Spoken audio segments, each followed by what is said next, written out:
Normally, you can't bring the boot car in Paper Mario the Origami King into Shroom City. There's a sniffit at the entrance that stops you from entering, telling you there's one free parking spot. Today, we hack Mario's vertical position to get past this sniffit and explore some secrets with the boot car, so I hope you enjoy this video. When we are in the boot car in Shroom City, we can drive upstairs, we can break boxes by driving into them, we can fall down platforms, and we can fall into not-so-bottomless holes. But here's one of my favorite findings, and you might know what exactly we are going to do right here. Here's what happens if you're in the boot car and you go to sit on the bench. Olivia jumps out and the boot car sits on the bench beside Olivia. You can't see Mario, just the boot car sits on the bench. And Olivia, of course, acts as if this is a completely normal scene. While we're editing Mario's vertical position, we can also take Mario and the boot car up to areas that Mario can't normally reach. And if we do that, we find that the ground up here is in fact solid, and Mario can drive the boot car around this area. Perhaps surprisingly, there are also some plants up here that you could hammer to get confetti here, even though there's no way for Mario to normally get up here. Mario can drive along here and explore this area up here, but when Mario is in inaccessible areas, the camera usually doesn't follow him very well because the camera wasn't programmed to follow him to these parts of the map. Another fun fact is that if you drive fast enough into a question mark block, the impact acts like a hammer hit, so the item pops out of the block and you get the item. If we go far enough along these inaccessible areas, Mario will eventually start falling off the map when the ground runs out. If Mario falls to a height of -100 at Shroom City, he respawns back at the entrance of this city. This is similar to what happened in my What Happens If You Put Paper Mario Underwater video.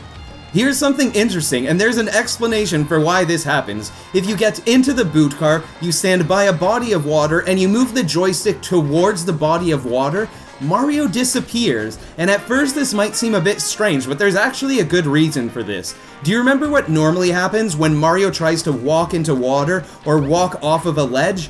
He plays this teetering animation and he can't go any farther. And if Mario is in the boot car, he doesn't play this teetering animation because there is no teetering animation for while Mario is in the boot car. There isn't anywhere in the game where Mario can teeter while he's in the boot car because there are no bodies of water like this anywhere in the desert. So no animation like this was added to the game, so when Mario does this, he just disappears. We can put the boot car in some interesting places, and the game is very specific about where you can and can't exit the boot car. To the bewilderment of those who believe in the coefficient of static and dynamic friction, Mario can sit perched on the side of the golden sniffit statue in the boot car without fear of falling off. And then, Professor Toad can pop out asking if we would like to review his notes on the ancient texts. Because this is exactly where we want to be. This is the perfect place to review the notes on the ancient texts. Unfortunately, we can't get out of the boot car here. I managed once to park on top of one of the trees and get out, but it's really tough to get to a position where the game will let you park the boot car on top of a tree. So if there's one lesson that we could take away from this game, it's difficult to park your car on top of a tree. If we drive into NPCs with the boot car at full speed, it had the same effect as if we hit them with the hammer. It's funny that even though we can use the boot car in the scorching sandpaper desert, the toads there jump over your boot car to avoid getting hit. The NPCs in Shroom City weren't programmed to do this because you can't normally bring your boot car into the city because of the shy guy at the entrance who stops you from bringing the boot car into the city. If we head to the water in the center of Shroom City, we can carefully make our way onto a lily pad by hacking Mario's vertical position, and we can rest here. If we ask to see Professor Toad's notes, we hear a strange sound in the background the entire time. No, that's not the sound of someone trying to start up a DeLorean in the background. This is actually sound from the game, and this sound keeps playing as long as we have this dialogue box open for some reason. Some of you may have seen from one of my tweets that there is a loading zone behind the sea tower that Mario could potentially use to enter the sea tower without collecting the 3 orbs that you need from Diamond Island. I tried something similar with the hotel in Shroom City, trying to see if there is a loading zone behind the doors that I could take, but unfortunately, I wasn't able to take a loading zone by standing behind the door here. Mario can enter houses while in the boot car, except once Mario is in the house, the boot car is gone. But once Mario leaves the house, the boot car is back again. And it doesn't matter what door you exit through. If we enter through the main entrance of the hotel and we leave through one of the side windows, when we jump out of the window, all of a sudden we are in the boot car again. And this could also potentially explain why we can only take the boot car to certain locations. It seems that the boot car only loads while we are on certain maps.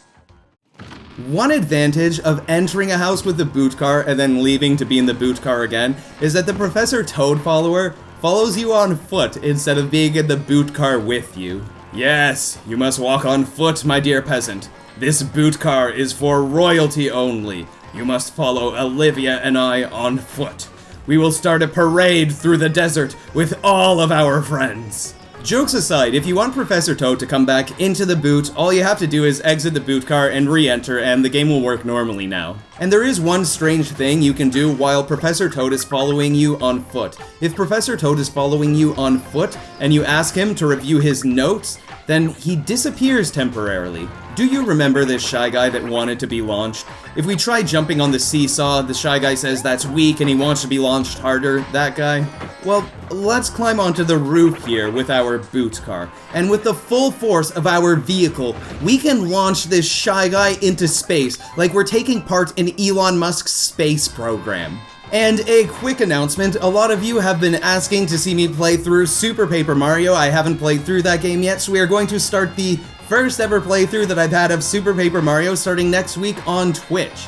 So you're welcome to give me a follow there if you would like to see that. All of my links are in the video description below, and if you stop by the Twitch streams, you'll get to see great moments like this.